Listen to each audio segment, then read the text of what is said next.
right, Larry Krueger here from the Pig and a Pickle Krug Show with a little preview of 49ers Chargers preseason game number 3. And, of course, we're brought to you by Pig and a Pickle, the best barbecue in all of Northern California. Check them out. They're in Emeryville. They're in Corte Madera. They're open 7 days a week from 11 a.m. till 8 p.m. or until they run out. And they do run out. So get there early, get some brisket chili, and tell them that Larry Krueger sent you. All right, let's get into it. Niners Chargers go tonight at Levi's, preseason game number 3. What can we expect to see? We got a bunch of things that we want to talk about today. Okay, the Niners had 3 good practices this week, or at least 3 practices. I don't know if they were good. The last one seemed pretty humdrum, just kind of going through the motions. But the Niners will sit many of their starters in this final preseason game. Shanahan wants to avoid any chance of any more injuries that could impact their 53-man roster decisions. All NFL teams must trim their 90-man camp rosters to the regular season limit of 53 players by Tuesday, the 26th of August, by 1 p.m. Pacific. Niners kick off week 1 on Sunday, September the 7th at Lumen Field up in the Pacific Northwest against their arch rival, the Seattle Seahawks. All right, let's talk a little bit about what we plan to see tonight in this game. And there's a bunch of things that I'm really on the lookout for, including a couple of Charger players that I think are going to be cut that I think really could help the 49ers. And we'll talk about those 2 guys at the end. But as far as the big guys, you know, the Niners' big core, Brock Purdy, Christian McCaffrey, George Kittle, Trent Williams, Nick Bosa, Fred Warner, Demo Lenore. I don't think any of those guys are going to go. I think they're all going to sit it out. So who are we on the lookout for tonight? Well, the Niners traded for Skyy Moore. So we're going to see Skyy Moore tonight. You know, he showed up at practice midway through the practice on Thursday. He passed his physical. Final hurdle to make sure that he is a 49er officially, and he is. And he's wearing number 6. He wore number 6 at practice, and he'll be in uniform tonight. The 49ers, paid a 6th-round pick in 2027 to get Skyy Moore and a 7th-round pick in 2027. So it was really just Brett Veach doing John Lynch a solid. Hey, you know what? We're going to cut this guy. Okay, we want him. We want to jump the line. What do you need? Just give me anything, John. Just give me anything.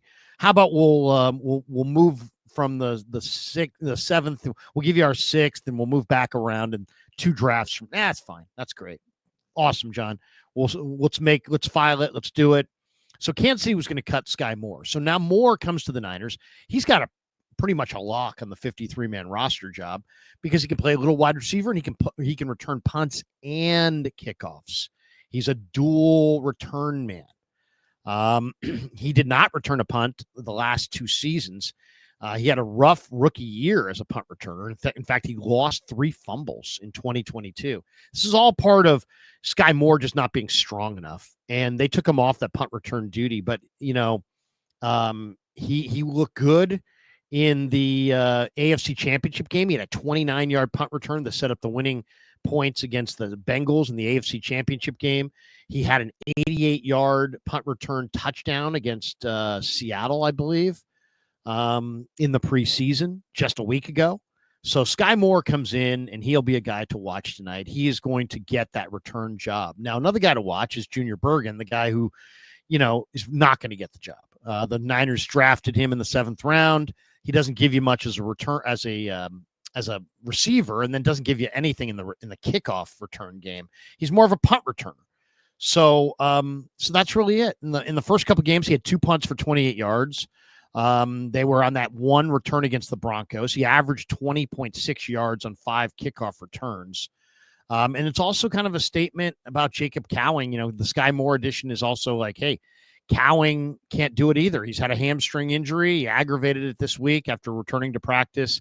So he's glass. He can't stay healthy at all. So really look for Skyy Moore, and you may see Junior Bergen. I don't think you're going to see Cowing. But Bergen, I think, will be probably cut, maybe put on the practice squad, maybe not even, maybe just cut. And Skyy Moore is going to take that job. So watch for Skyy Moore tonight. I think he is definitely somebody you want to be watching for tonight. Now, who else should you watch for tonight? To me, any game he's in, you got to keep your eyes on Nick Martin. Nick Martin is absolutely flying around the field, making great plays. 75th pick overall by the Niners. The first game, he was all over the place against the Raiders or against the Broncos. Then last week against the Raiders, he was everywhere in a good way. And it looks like D. Winters will be the starting weak side linebacker. Martin is going to make the roster. So you could say there's not a lot on the line, but anytime this guy's on the field, he's just a difference maker, and he plays at a different speed. He's sideline to sideline, literally.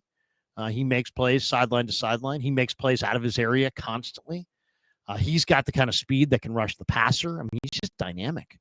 He's a young star linebacker in the making. So keep an eye on him. He's always fun to watch. You will not be disappointed. Keep an eye on Jake Moody. Anytime Jake Moody, is out there, it's time to evaluate, right?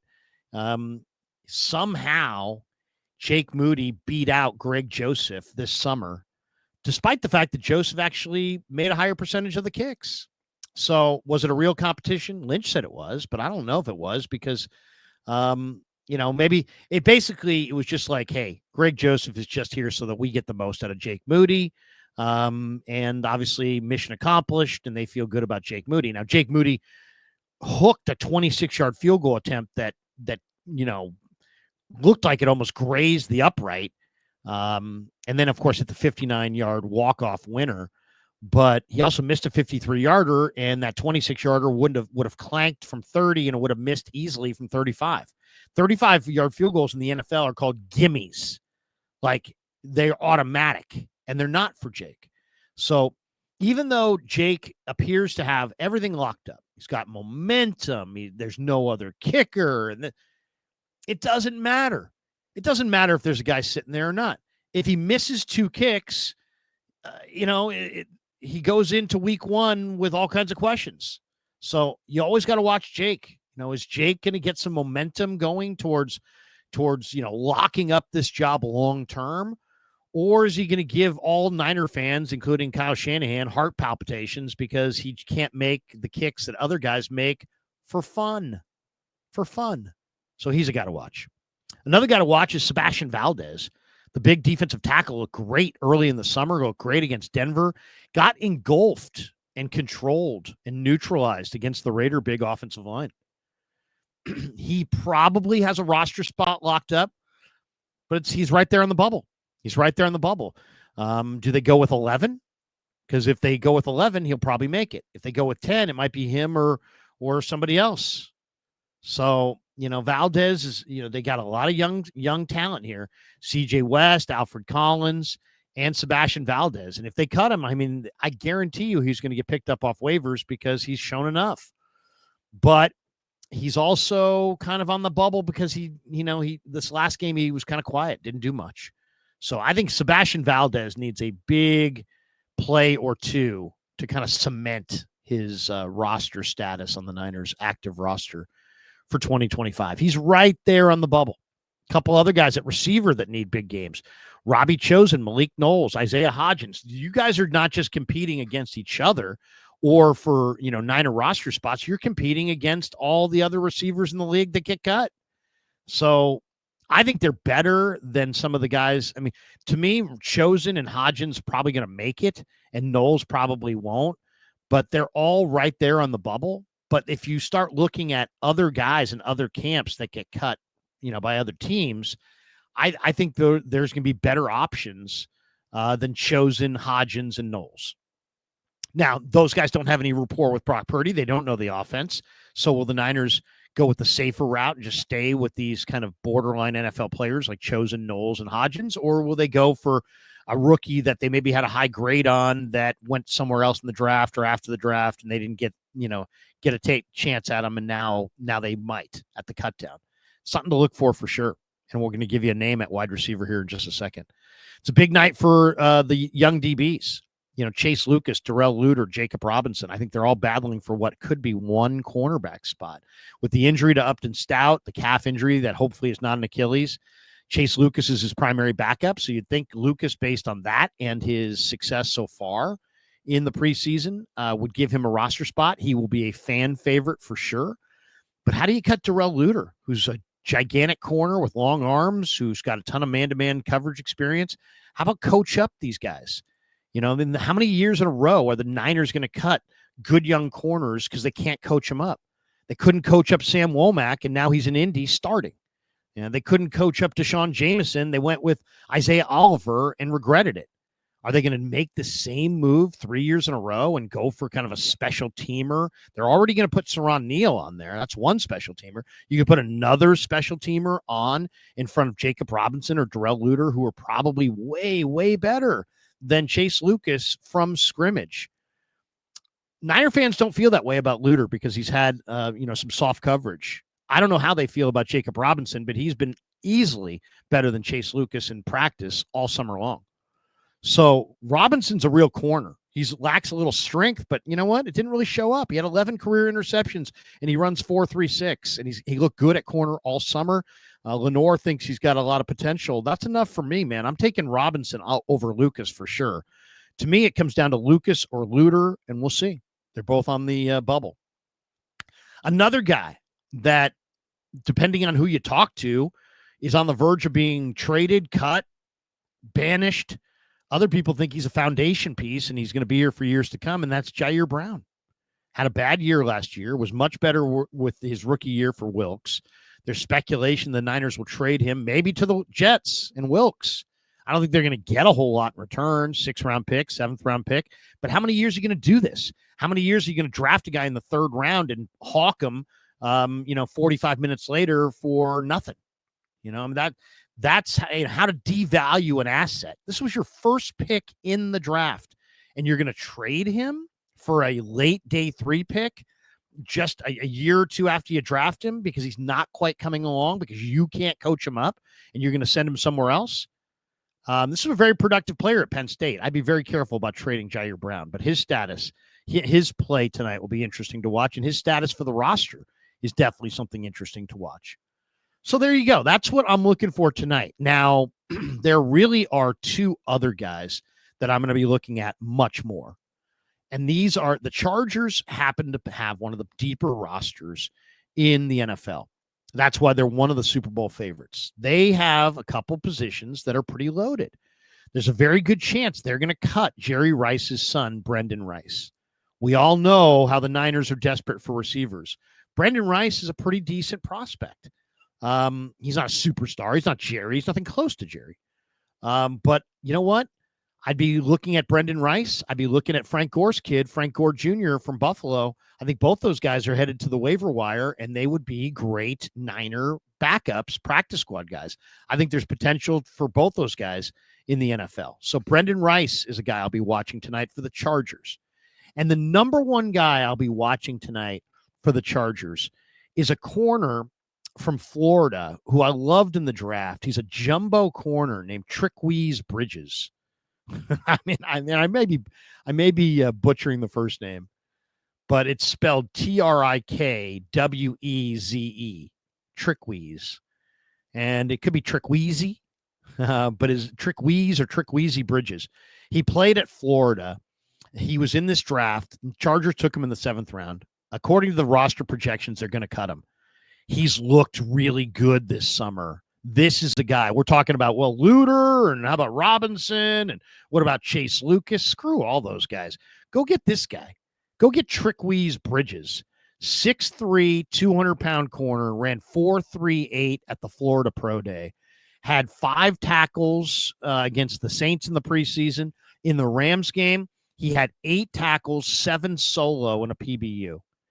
He's a long, rangy, long-armed, physically dominant corner who played in the SEC and runs a great 40 time. This guy runs in the 4.3s, and he's got good size, long arms.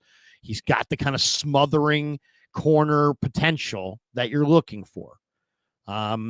This is a guy that absolutely, if the Chargers cut this guy, in fact, if I was John Lynch, I would wander over in the middle of this game to Joe Ortiz, the general manager for the Chargers, and just say, "Hey, what do you say? You throw me, I'll throw you something nominal. You throw me Trickwise Bridges. Here's the list of guys we're going to cut. You want any of those guys? Here, we'll do a flip. Okay, no, you don't like any of those guys. Okay, here's a 7th round pick next year. tell Trickwise Bridges to come on over at the end of the game. And that's the guy that I would sign. I'm interested in Brendan Rice, but I love Trickwise Bridges.